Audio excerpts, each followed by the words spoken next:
Okay, metal fans, let's be honest here. When was the last time you saw your favorite 80s legends live and thought, damn, they still got it? Some of your favorite metal legends can't sing anymore, and they won't stop touring.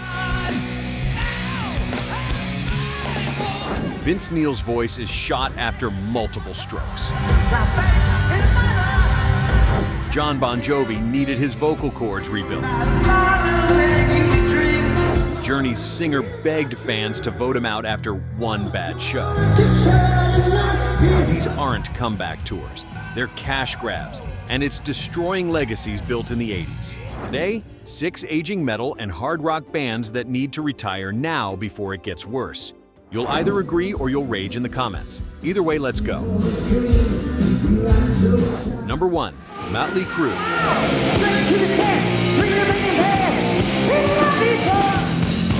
December 26, 2024. Vince Neil wakes up and can't move his left side. Another stroke, his 4th one. This is the guy who screamed his way through Shout at the Devil in front of 20,000 people every night in 1983.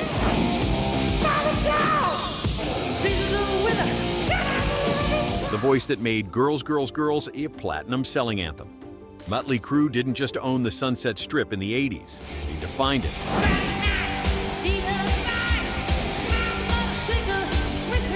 From 1981 to 1991, they were unstoppable. Too Fast for Love, Shout at the Devil, Theater of Pain, Girls, Girls, Girls. Dr. Feelgood went to number 1.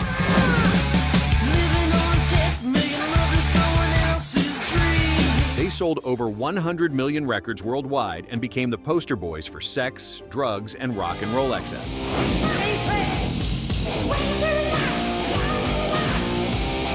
But here's where it gets ugly. In 2015, Mötley Crüe did a final tour and signed what they called a cessation of touring contract.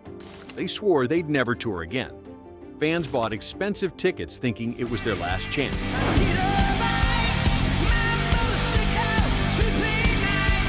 Fast forward to 2022. The money got too good. They came back. Now Vince Neil can barely get through a set.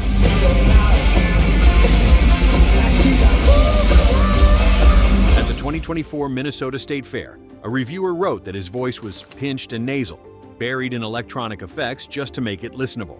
Fans walked out.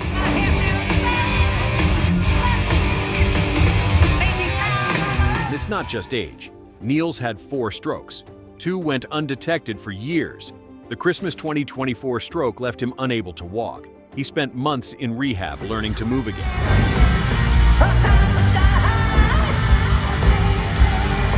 Nikki Sixx keeps defending him online, telling critics they're bought and that Vince sounds solid.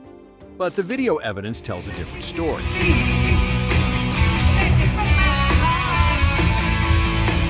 The band's 2026 tour is already announced. They fired Mick Mars in 2023 because his body couldn't handle touring anymore. But somehow, Vince gets a pass?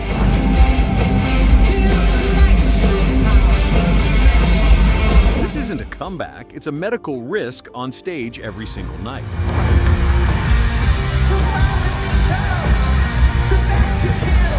Number 2, Dokken.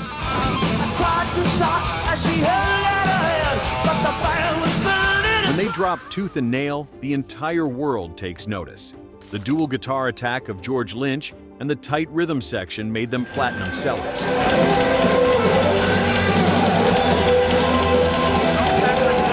Alone Again becomes a power ballad staple.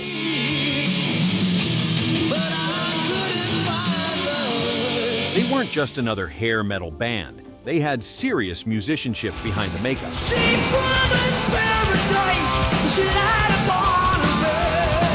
1984 to 1988, Dokken was a monster. Tooth and Nail went platinum. Under Lock and Key hit the top 40. Back for the Attack landed at number 13 on the Billboard 200.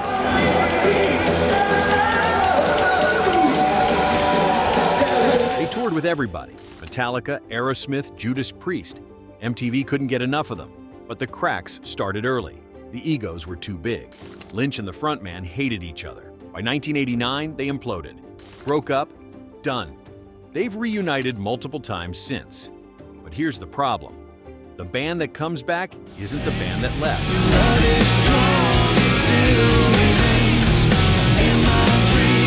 Lynch walked away for good years ago. The original bassist is long gone. The classic lineup? It doesn't exist anymore. What tours now is essentially a tribute act with one original member's name on the marquee.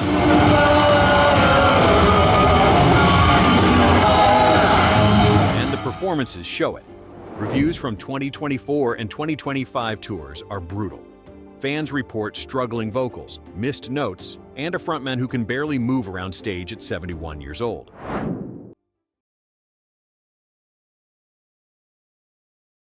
One reviewer wrote, "I was embarrassed for them. We walked out after a few songs." The band has admitted to vocal issues for years, surgeries, nodes, paralysis scares, but they keep booking dates, keep selling tickets to fans who remember 1985.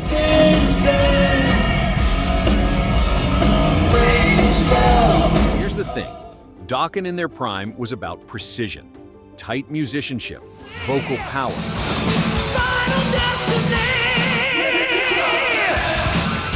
When you can't deliver that anymore, what's the point? They're playing 2025 and 2026 dates right now, small venues, casino showrooms, and every review is the same.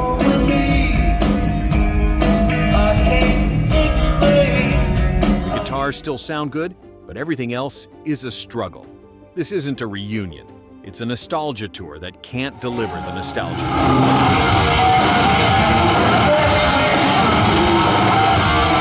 Number 3, Ratt.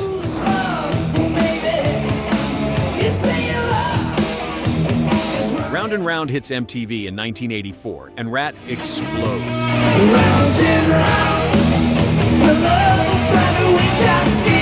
The video's in heavy rotation. Out of the Cellar goes triple platinum. They're selling out arenas with Bon Jovi and Poison. For a few years in the mid-'80s, Ratt was everywhere.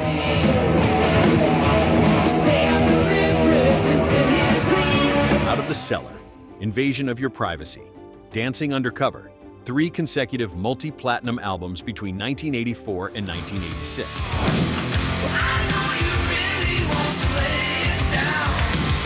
They weren't the biggest metal band in the world, but they were damn close. Over 20 million records sold worldwide, songs in major motion pictures. This was a band at the absolute top of their game.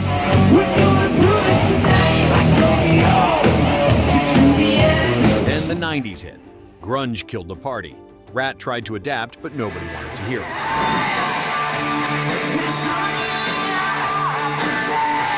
They broke up in 1992. The reunion started in the late 90s. But here's where it gets messy. Lawsuits, constant lineup changes, band members suing each other over the name. At one point, there were 2 different versions of Ratt touring at the same time, both claiming to be the real deal.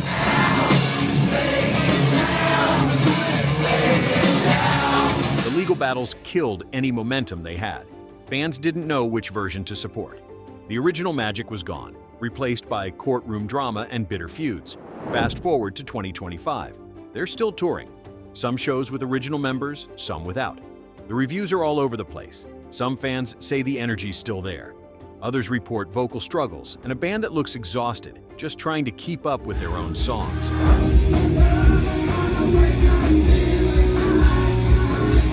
One recent review said the vocal mix was atrocious, so bad that fans couldn't even hear the singing over the instruments. Another called the performance great, but admitted the vocals weren't what they used to be.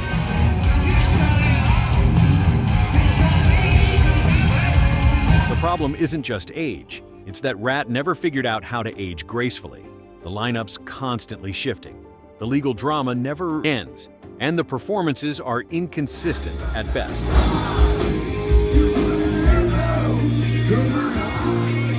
When your band spends more time in court than in the studio, maybe it's time to call it.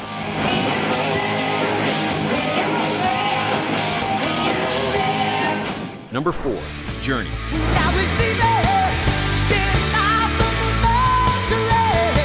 Don't Stop Believin' drops and Journey becomes one of the biggest rock bands on the planet.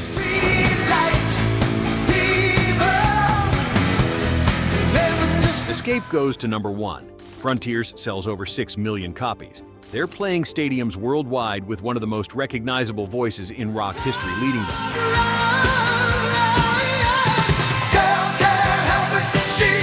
1978 to 1987, Journey was untouchable. Infinity, Evolution, Departure, Escape, Frontiers. 5 massive albums in a row. They defined arena rock. Songs like Any Way You Want It,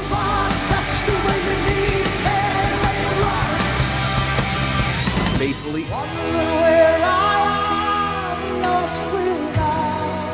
and Open Arms weren't just hits. They were anthems that entire generations grew up on.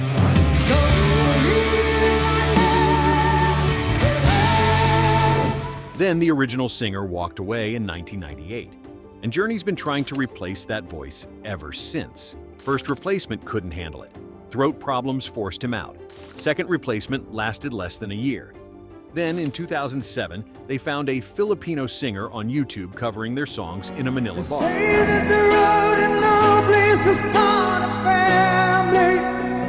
Hired him on the spot.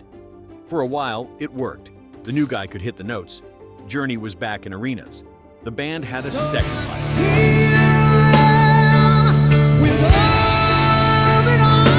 But here's the problem with replacing a legendary voice.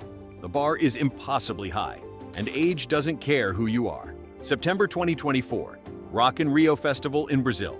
Journey takes the stage and everything falls apart. The vocals crack, notes are missed, ear monitor problems make it worse. A professionally filmed video goes viral showing the struggle in real time.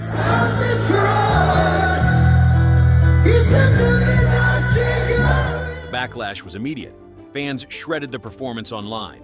The singer posted on Facebook saying he was devastated and offered to let fans vote him out of the band. He literally said, "If Go reaches 1 million votes, I'm stepping out for good."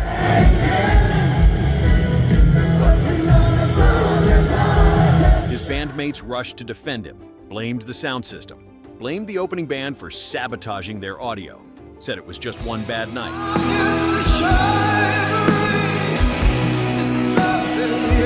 But this isn't new. The singer's been working with vocal coaches since 2007 to fix issues he's had for 17 years. The band's had to adjust their stage volume just so he can hear himself properly.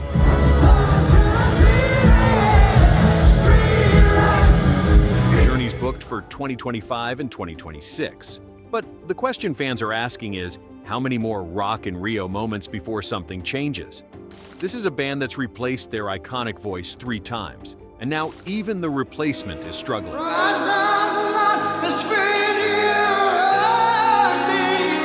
Maybe some legacies can't be replaced. Maybe they shouldn't be.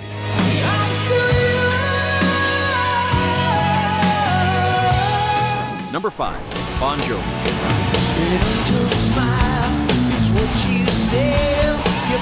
Nashville, last show of a 15-city arena tour. The band comes off stage thinking the crowd loved it. Then the frontman's wife, who's been with him since high school, looks him dead in the eye and says, "It wasn't good."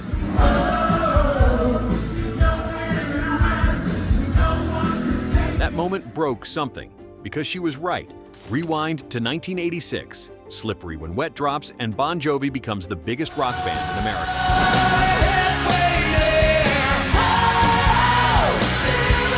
Livin' on a Prayer hits number 1. You Give Love a Bad Name hits number 1. The album sells 12 million copies in the US alone.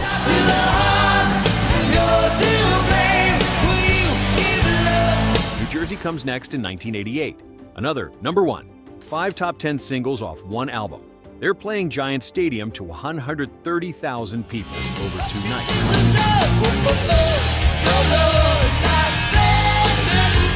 This isn't just success, this is cultural dominance. From 1986 to 1995, Bon Jovi was selling out stadiums on every continent. I'll be there for you. These 5 words I swear to you. But somewhere along the way, the voice started giving out. Not from partying, not from drugs, from a virus that damaged a nerve. One vocal cord started atrophying. The strong cord was literally overpowering the weak one, pushing it aside. The signature sound that defined Wanted Dead or Alive. Gone.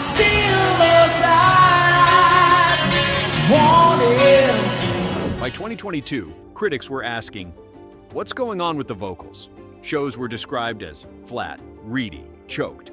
The band kept pushing through the tour anyway. 15 cities, every night getting worse.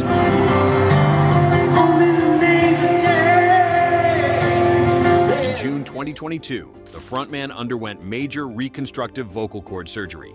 They put a plastic implant in just to get the cords to meet properly. 2 years of rehab followed.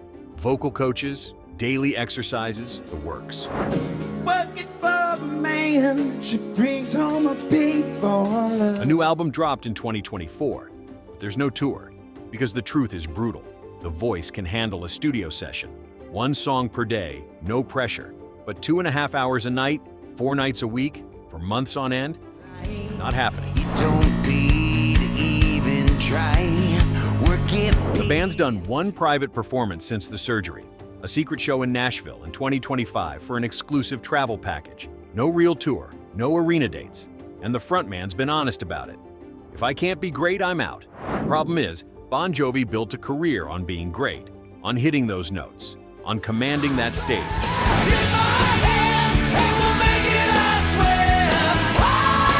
When you can't do that anymore, what's left? The band's in limbo, an album with no tour, a voice in rehab, and a legacy hanging in the balance.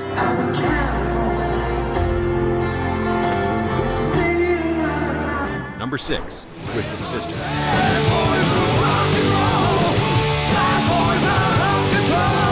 We're Not Gonna Take It is everywhere. MTV can't stop playing.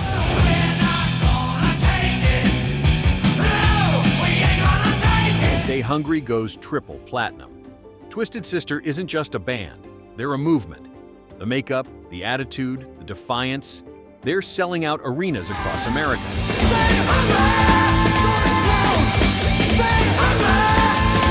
From 1982 to 1987, Twisted Sister owned the glam metal scene. Under the Blade, You Can't Stop Rock and Roll, Stay Hungry. They testified before the U.S. Senate against censorship.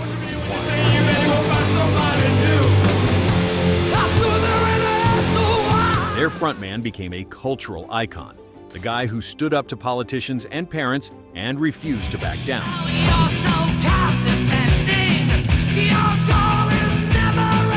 Then it all collapsed. The late 80s weren't kind to glam metal. Album sales dropped. Tensions exploded within the band. By 1987, the frontman was fired. By 1988, Twisted Sister was done. They've reunited a few times over the years, small shows, festivals, always with the promise that it's just for charity or just for the fans. Never a full tour, never again.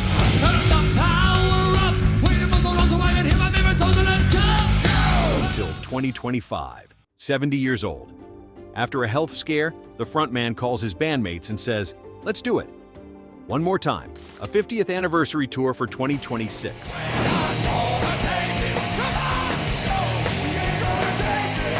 And immediately he starts regretting it. In a podcast interview, he admitted, "People say my voice sounds as strong as ever. Yeah, for 4 songs. But 90 minutes? That's a lot." He's lost his top notes. He knows it. He's great. For 4 songs, but a full set? That's a different beast.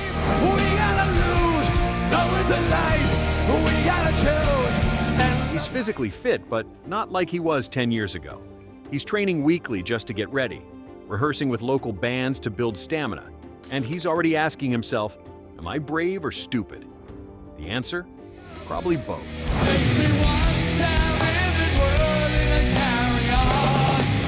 This is a guy who swore he'd never be like those other bands. The ones who retire, sign contracts, then come back 3 years later for the money. He mocked them, called it bullshit, said he'd never do it. Now he's doing exactly that.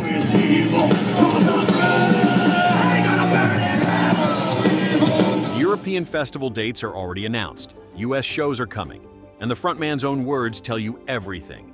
I don't want to be that guy where people go, "Yeah, time's passed," and make people feel old just looking at me on stage. But that's exactly what's about to happen.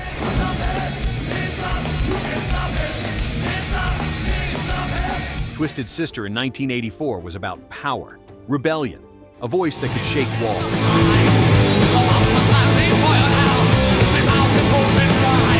When you can't deliver that anymore, when you're admitting you've lost your range and questioning the decision before the tour even starts, maybe the answer is already clear. Some legacies are better left alone. be